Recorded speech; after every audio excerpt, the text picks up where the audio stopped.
জুলাই সনদ বাস্তবায়ন না হলে বাংলাদেশ পিছিয়ে পড়বে বলে মন্তব্য করেছেন অ্যাটর্নি জেনারেল মোহাম্মদ আসাদুজ্জামান।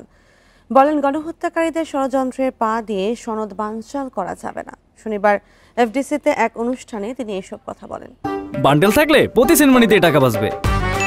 বিকাশ সেনমানি বান্ডেল কিনে জিতুন প্রতি লেনদেনে। অ্যাটর্নি জেনারেল বলেন, জুলাই সনদ নিয়ে ভিন্ন মত থাকায় অনেকে স্বাক্ষর করেনি, তবে এটি তাদের রাজনৈতিক বিষয়। জুলাই সনদকে বিতর্কিত করা ঠিক হবে না উল্লেখ করে তিনি বলেন, এটি কোরআন বা বাইবেল নয়, প্রয়োজনে এর বিভিন্ন অংশ পরিবর্তন বা পরিবর্ধন করা সম্ভব।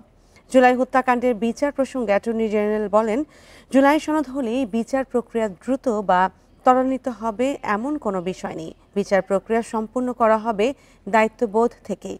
তিনি জানান, আদালতে উপস্থাপন করা সাক্ষ্য প্রমাণ বিশ্লেষণ করে রায় দেবেন বিচারক। বিচার করা আমাদের অঙ্গীকার, বিচার করা আমাদের দায়িত্ব, আমাদের ইমানের অংশ। সেই কারণেই জুলাই সনদ হোক না হোক, দেরি হোক, বাস্তবায়ন হোক, যেটাই হোক, তার জন্য এই বিচার কখনো থমকে থাকবে না।